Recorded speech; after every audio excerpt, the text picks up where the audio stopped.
सबको नमस्कार। पिछले महीने जब दिल्ली में बहुत तेज़ी से कोरोना के केसेस बढ़ने लगे और हम सब देख रहे हैं कि ये वाली कोरोना की वेव कितनी खतरनाक है, बहुत ज़्यादा संख्या में इसमें लोग सीरियस हो रहे हैं, अस्पतालों की ज़रूरत पड़ रही है, आईसीयू की ज़रूरत पड़ रही है, काफ़ी ज़्यादा लोगों की मौत भी हो रही है।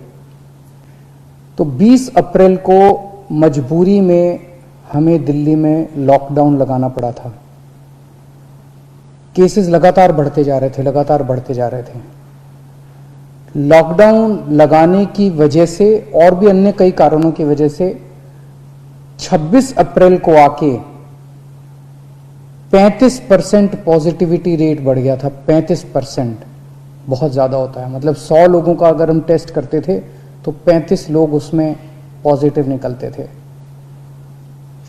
26 अप्रैल के बाद से चूंकि लॉकडाउन लगाया था, एक तरह से थोड़ी सी चेन टूटनी चालू हुई थी इसकी कोरोना की।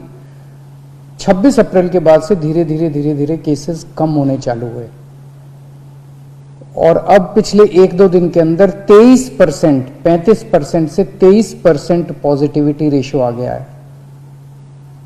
तो केसेस कम होने चालू हुए हैं दिल्ली के अंदर। इसमें आप सब लोगों का बहुत ज़्यादा सहयोग रहा। दिल्ली के लोगों ने जम के सहयोग किया। आप लोगों ने लॉकडाउन का पूरी तरह से पालन किया और ये हम सब लोगों की, अपने परिवार की जिंदगी और उनके स्वास्थ्य की बात है। हम किसी पे, कोई भी किसी पे एहसान नहीं करा, हम सब के अपने लोगों के स्वास्थ्य की और जिंदगी की बात है।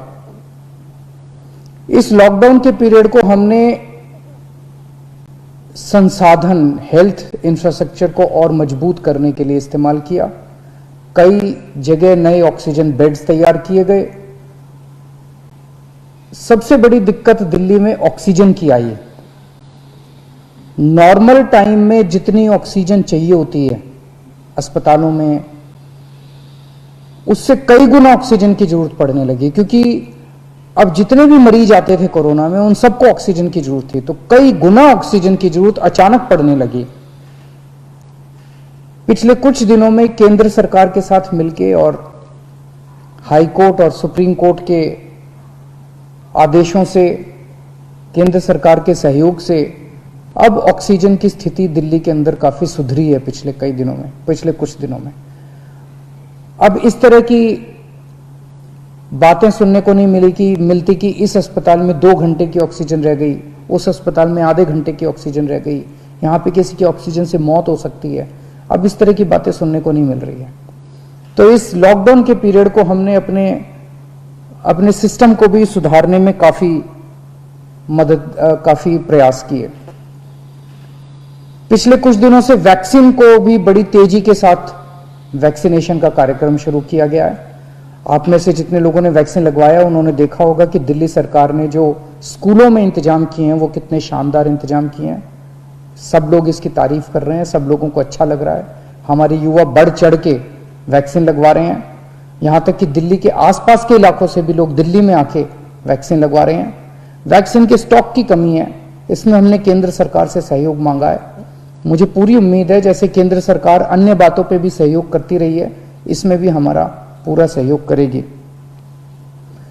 पिछले कुछ दिनों में सब लोगों से मेरी बात हुई है, व्यापारियों से, महिलाओं से, युवाओं से, अलग अलग किस्म के लोगों से बात हुई है और सबका ये मानना है कि कोरोना के केस कम तो हुए हैं लेकिन अभी भी बहुत हैं। 23% अभी भी संक्रमण दर है। अभी ढिलाई नहीं दी जा सकती, अभी समय नहीं आया है ढिलाई देने का। तो सबका ये मानना है कि अभी लॉकडाउन को और एक्सटेंड करने की जरूरत है। अभी और इस कड़ाई को अभी थोड़े दिन और बरकरार रखने की जरूरत है, नहीं तो अभी जो हमने हासिल किया वो भी खत्म हो जाएगा। और जैसा मैंने कहा कि ये इतना मुश्किल दौर है, ये वाली वेव इतनी खतरनाक है, इतने लोगों की मौत हो रही है, तो जान है तो जहान है। अगर जिंदगी बचेगी तो बाद में और बहुत कुछ कर लेंगे जिंदगी में। सबसे पहले इस टाइम जिंदगी बचाना है। तो इसीलिए सरकार ने आप सब लोगों के फीडबैक के आधार पे, आप सब लोगों की इसके आधार पे मजबूरीवश अभी 1 हफ्ते का लॉकडाउन और बढ़ाया जा रहा है। कल सुबह 5 बजे ये लॉकडाउन खत्म होना था, लेकिन अब ये अगले सोमवार को 5 बजे तक के, सुबह 5 बजे तक के लिए बढ़ाया जा रहा है और इस बार थोड़ा सा और सख्त किया जा रहा है। कल से दिल्ली के अंदर मेट्रो भी चलना बंद हो जाएंगी। हमारी कोशिश है कि जितना ज़्यादा इसको लॉकडाउन को सख्त किया जाएगा उतना तेज़ी से हम सब लोग कोरोना पे काबू पा पाएंगे। मेरी आप सबसे निवेदन है, जिस तरह से अभी तक आप लोगों ने सरकार का साथ दिया, जिस तरह से अभी तक आप लोगों ने पूरा लॉकडाउन का पालन किया, इसी तरह से आने वाले समय में भी आप सब लोग लॉकडाउन का पालन करेंगे। नमस्कार। नेशनल दस्तक की आपसे गुजारिश है कि अगर इसको बचाना चाहते हैं तो नेशनल दस्तक को सब्सक्राइब करने के लिए रेड कलर के सब्सक्राइब बटन को दबाएं, फिर बेल आइकन की घंटी दबाएं। नेशनल दस्तक को बचाने के लिए बहुत जरूरी है कि हर खबर को शेयर करें, लाइक करें, कमेंट जरूर करें।